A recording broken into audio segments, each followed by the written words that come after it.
Hello everyone. Now in this video lecture we are going to talk about our today's topic, path of water across the root from epiblema up to xylem in the stellar region.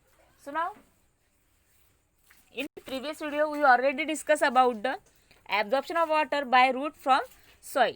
So now in this video we talk about the path of water across the root. So in previous video we know the three sequential processes, that is imbibition, diffusion and osmosis. So all these three sequential processes occur at the time of absorption of water by root from soil. So through this all three processes, that is imbibition, diffusion and osmosis, the water is absorbed from the soil with the help of root.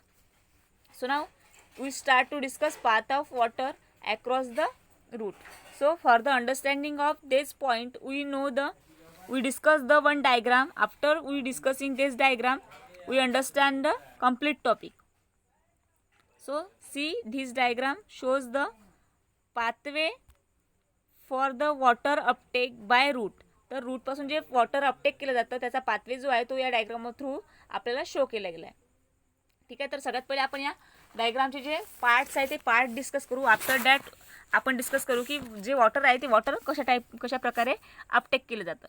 तर सगळ्यात महत्त्वाचा जो part आहे या डायग्रामचा तो आहे cortex. Cortex region contain the cortical cells. So these cortical cells play the most important role for the transport of water from this root hair cell to the xylem tissue. After that, then second part is the epidermis. This region is the epidermis. This epidermis contain the Casparian strip, and this Casparian strip not allow the passage for the transport of water. So that's why this Casparian strip also have the passage cell is used for the transport of water from this cortical cell to the pericycle. After that, this region is the pericycle.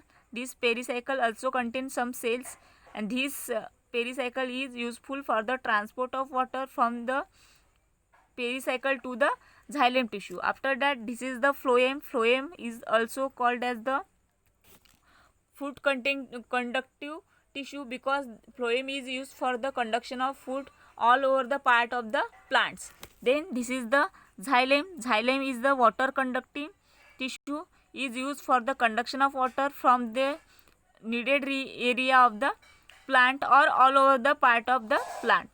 After that या डायग्राममध्ये अजून extra point दाखवले दोन. तर त्यात दाखवले apoplastic path and symplastic path. तर हे अपोप्लास्टिक पाथ आणि सिम्प्लास्टिक पाथ जो आहे तो यूज केला जातो for the transport of water from the root hair cell to the xylem tissue. तर हे यांचा यूज कशाप्रकारे केला जातो ते सुद्धा आपण नंतर बघू. सो सगळ्यात पहिले आपण बघू की जे वॉटर ॲब्झॉर्प्शन आहे ते वॉटर ॲब्झॉर्प्शन कशाप्रकारे केलं जातं आणि वॉटर ॲब्झॉर्प्शनमुळे रूट हेअर सेल जे आहे किंवा कॉर्टिकल सेल जे आहे त्यांच्यावर कोणत्या टाईपचे इफेक्ट होतं. तर सगळ्यात पहिले आपण बघितलं water is absorb by root hair cell through the imbibition, diffusion and osmosis. तर रूट हेअर सेल जे वॉटर ॲब्झॉर्ब करतं ते कशा थ्रू केलं जातं तर ते सिक्वेन्शियली 3 प्रोसेस ऑकर होतं. त्या सिक्वेन्शियली 3 प्रोसेसमुळे रूट हेअर सेल जे आहे ते काय करतं water absorb करतो from the soil. This process is called as the first process is imbibition, then second process is diffusion, and after that third process is osmosis. आणि after osmosis जे route hair cell जे आहे या ज्या route hair sale आहे या route hair सेलच्या सायटोप्लाझममध्ये काय होतं वॉटर जे आहे ते कलेक्ट होतं. आता या ज्या रूट हेअर सेल जे आहे किंवा ही जी लेअर आहे रूट हेअर सेलची this is called इपिब्लेमा.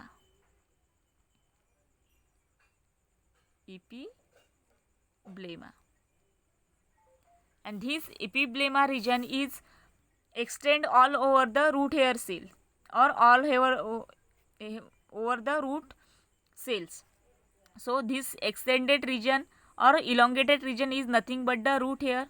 So root hair is absorb the water from the soil. So absorb water is collected in the cytoplasm of root hair cells. After that, consequently the cell become turgid. आणि route hair sale जेव्हा काय करतं water absorb करतं आणि जेव्हा water जे आहे ते रूट हेअर सेलच्या सायटोप्लाझममध्ये कलेक्ट होतं तेव्हा ती सेल्स काय जी आहे ती काय होऊन जाईल टर्जिड होऊन जाईल. टर्जिड होणार म्हणजे स्वेल होणार. आणि जेव्हा सेल काय होणार ह्या ज्या रूट हेअर सेल जे आहे जेव्हा काय होणार स्वेल होणार तेव्हा या रूट हेअर सेलचं जे टर्गर प्रेशर आहे ते काय होतं इन्क्रीज होतं. आता या रूट हेअर सेलचं टर्गर प्रेशर जे आहे ते इन्क्रीज तर होणार, बट याचा जो DPD आहे, डिफ्युजन प्रेशर डिपॉझिट जो आहे किंवा सक्शन प्रेशर ज्याला आपण म्हणतो, ते सक्शन प्रेशर काय होऊन जाईल इथे डिक्रीज होणार. DPD जो आहे तो काय होणार इथे डिक्रीज होणार. कोणाचा? रूट हेअर सेलचा. रूट हेअर सेल काय झाली आहे टर्जिट झाली आहे. टर्जिट सेलचं टर्गर प्रेशर जे आहे ते काय झालं इन्क्रीज झालं, बट त्याचा जो DPD आहे किंवा जो सक्शन प्रेशर आहे कशाचं रूट हेअर सेलचं ते काय झालं इथे डिक्रीज झालं आहे किंवा त्याची जी व्हॅल्यू आहे ती काय झाली आहे डिक्रीज झाली आहे. But however the immediately adjacent cortical cell inner to it has more DPD value because it's OP और osmotic pressure is more. But याचा DPD जो आहे तो काय झाला डिक्रीज झाला. रूट हेअर सेलचा DPD डिक्रीज झाला, बट ही जी फर्स्ट लेअर आहे कॉर्टिकल सेलची, ही जी पूर्ण फर्स्ट लेअर आहे कॉर्टिकल सेलची, हिचा जो DPD आहे तो काय होतं इन्क्रीज होतं. का बरं इन्क्रीज होतं? कारण ही जी टर्जिट सेल आहे या ज्या रूट हेअर सेल जे आहे ज्या टर्जिट झालेल्या आहे त्या काय करतं एक टाईपचं ऑस्मोटिक प्रेशर डेव्हलप करतं. कशावर? फर्स्ट लेअर ऑफ कॉर्टिकल सेलवर. आणि फर्स्ट लेअर ऑफ कॉर्टिकल सेलवर प्रेशर डेव्हलप झाल्यामुळे किंवा ऑस्मोटिक प्रेशर डेव्हलप झाल्यामुळे ते काय होतं तिथे त्याचा DPD जो आहे तो इन्क्रीज होतो. ठीक आहे. तर ही जी फर्स्ट लेअर आहे कॉर्टिकल सेलची हिचा DPD काय आहे जास्त आहे इन्क्रीज झाला आहे, आणि ही रूट हेअर सेल जी आहे हिचा DPD जो आहे तो काय झाला आहे कमी झाला आहे डिक्रीज झाला आहे. तर हिचा DPD इन्क्रीज झाला. फर्स्ट लेअरचा DPD इन्क्रीज झाल्यामुळे काय होतं ह्या ज्या फर्स्ट लेअरच्या सेल आहे या काय करतं रूट हेअर सेलमध्ये जे काही वॉटर प्रेझेंट आहे किंवा ते तिच्या सायटोप्लाझममध्ये जे काही वॉटर कलेक्ट झालेलं आहे ते वॉटर काय करतं सक करतं. कोण? First layer of cortical cell. तर ते वॉटर काय करतं ते सक करतं from the turgid root hair cells. ज्या टर्जिट रूट हेअर सेल झाला आहे त्यांच्याकडून ते वॉटर काय करतं ॲब्झॉर्ब करतं. आणि त्यांच्याकडून वॉटर ॲब्झॉर्ब केल्यामुळे किंवा सक केल्यामुळे या ज्या सेल आहे first layer of cortical cell जी आहे तीसुद्धा काय होऊन जाईल इथे तीसुद्धा टर्जिट होऊन जाईल. मग नंतर या सेलसुद्धा काय होऊन जाणार टर्जिट होऊन जाणार. आता या टर्जिट सेल झाल्यामुळे काय होईल या ज्या रूट हेअर सेल आहे रूट हेअर सेलकडून या सेलनी काय केलं वॉटर ॲब्झॉर्ब केलं. तर यांनी वॉटर ॲब्झॉर्ब केल्यामुळे या ज्या रूट हेअर सेल आहे या काय होऊन जाईल फ्लॅसिड. रूट हेअर सेल काय होणार फ्लॅसिड होऊन जाणार. Now absorb water from soil. आणि या ज्या रूट हेअर सेल आहे या काय झाल्या फ्लॅसिड झाल्यामुळे या काय करेल अगेन वॉटर ॲब्झॉर्ब करेल कुठून सॉईलमधून. ठीक आहे. तर अशा प्रकारे water from turgid cortical cell is suck by inner cortical cells and the process goes on. आणि या सेलनी जे वॉटर ॲब्झॉर्ब केलं होतं या सेलकडून या सेलकडे ॲब्झॉर्ब होईल, या सेलकडून या सेलकडे ॲब्झॉर्ब होईल, या सेलकडून या सेलकडे. अशा प्रकारे ह्या पूर्ण कॉर्टिकल रिजनमध्ये जे वॉटर आहे ते काय केलं जाईल सक केले जाईल from the root hair cell. आणि जेव्हा रूट हेअर सेलकडून हे वॉटर सक केलं जातं तेव्हा रूट हेअर सेल काय होऊन जाईल फ्लॅसिड होऊन जाणार. फ्लॅसिड झाल्यामुळे काय होणार फ्लॅसिड झाल्या म्हणजे कशा झाल्या त्या श्रिंक झाल्या. आणि जेव्हा रूट हेअर सेल श्रिंक होणार तेव्हा त्या अगेन काय करेल जे सॉईल आहे त्या सॉईलमध्ये जे काही मॉइश्चरायझर असेल किंवा जे काही वॉटर प्रेझेंट असेल ते वॉटर अगेन काय करेल ॲब्झॉर्ब करेल. आणि ही जी प्रोसेस आहे ही कशी असेल चालूच राहणार. जोपर्यंत त्याला वॉटरची गरज असेल तोपर्यंत ही प्रोसेस जी आहे काय असेल स्टार्टच असेल. आफ्टर दॅट दस अ ग्रॅडियंट ऑफ सक्शन प्रेशर. त्याच्यामुळे काय होणार हे सगळं यांनी वॉटर ॲब्झॉर्ब केल्यामुळे किंवा वॉटर सक केल्यामुळे काय होईल इथे जे ग्रॅडियंट आहे कशाचं सक्शन प्रेशरचं किंवा DPD ज्याला म्हणतो आपण डिफ्युजन प्रेशर डिपॉझिट याचं ग्रॅडियंट काय होणार इथे डेव्हलप्ड होणार from cells of epiblema to cortex of root hair.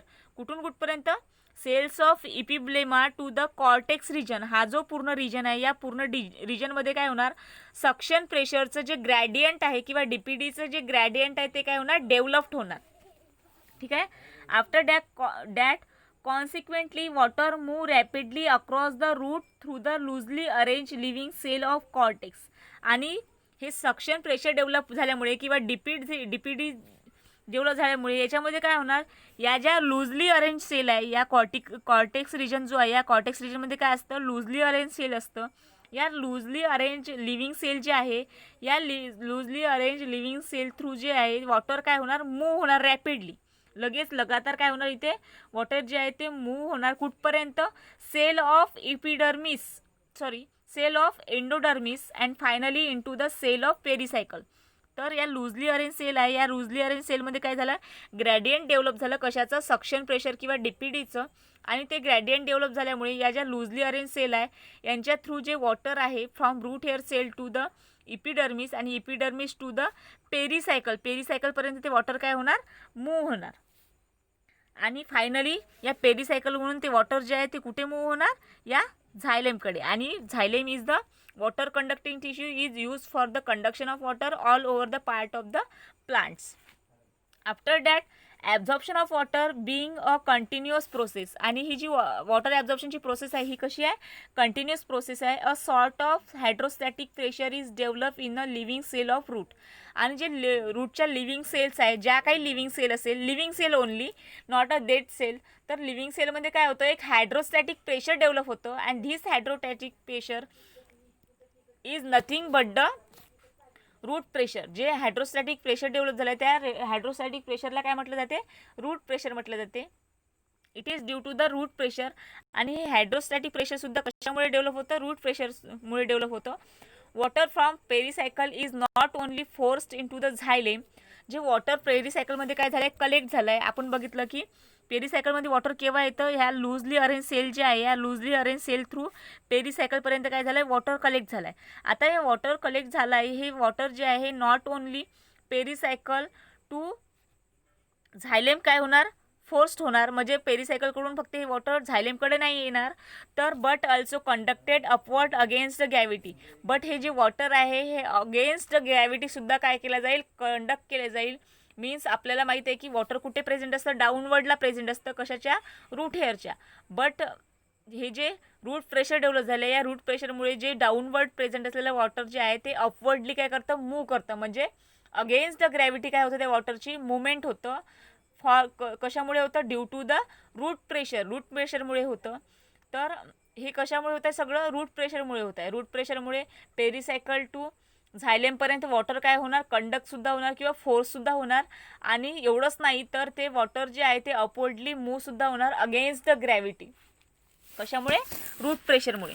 Then after pathway of water across the root essentially occur in 2 ways. तर जो पाथवे आहे वॉटर कंडक्शनचा हा 2 वेनी ऑकर होतं.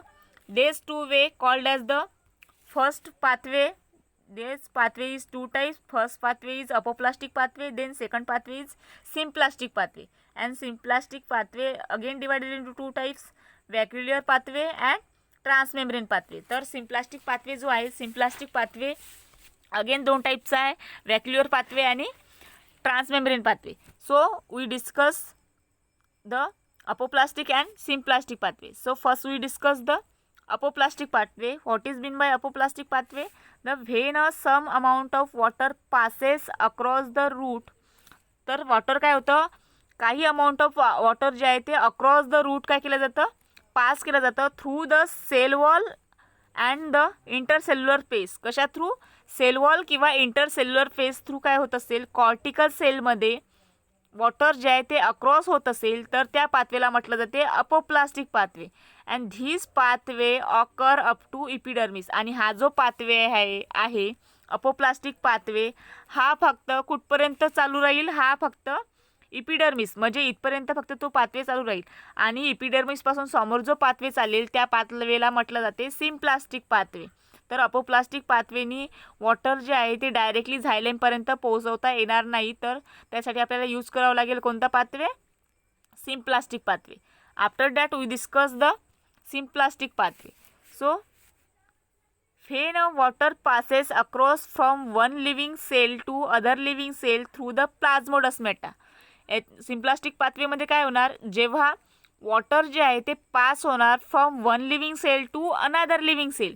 तर एका लिव्हिंग सेलपासून दुसऱ्या लिव्हिंग सेलपर्यंत वॉटर पास होत आहे through the plasmodesmata, that is called the symplastic pathway. तर आपण आज सिम्प्लास्टिक पाथवेसाठी एक डायग्राम बघू.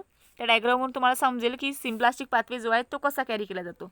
तर this is the one living cell and this is the another living cell. So connection between this two living cell, that is called the plasmodesmata. This connection is nothing but the plasmodesmata, and with the help of this plasmodesmata water is transported from one living cell to other living cell called as the symplastic pathway. And this symplastic pathway is nothing but the transmembrane pathway is also. तर symplastic pathway जो आहे त्याला again काय म्हटलं जाते, transmembrane pathway सुद्धा म्हटलं जाते. का बरं, कारण इथे मेम्ब्रेन थ्रू जे आहे वॉटर काय केलं जातं, एका लिव्हिंग सेलमधून दुसऱ्या लिव्हिंग सेलपर्यंत ट्रान्सपोर्ट केलं जातं. तर ही जी डायग्राम दिली आहे या डायग्राममध्ये सुद्धा अगेन सिम्प्लास्टिक आणि अपोप्लास्टिक पाथवे सांगितलेला आहे. तर अपोप्लास्टिक पाथवेमध्ये काय होणार, हा जो अपोप्लास्टिक पाथवे आहे या अपोप्लास्टिक पाथवेमध्ये वॉटर जे आहे थ्रू द सेल वॉल और इंटरसेल्युलर स्पेस, तर space between two cortical cell called as the intercellular space. तर इंटरसेल्युलर स्पेस किंवा किंवा जी सेल वॉल आहे जर त्याच्या थ्रू काय होत असेल, वॉटर अक्रॉस होत असेल किंवा वॉटर पास होत असेल from root hair cell to the epidermis, त्याला म्हटलं जाते अपोप्लास्टिक पाथवे. आणि through the plasmodesmata one living cell to other living cell काय होत असेल, वॉटर पास होत असेल तर त्याला म्हटलं जाते symplastic way. So I hope you understand the path of water across the root, or that is from epiblema up to xylem into stellar region. So thank you.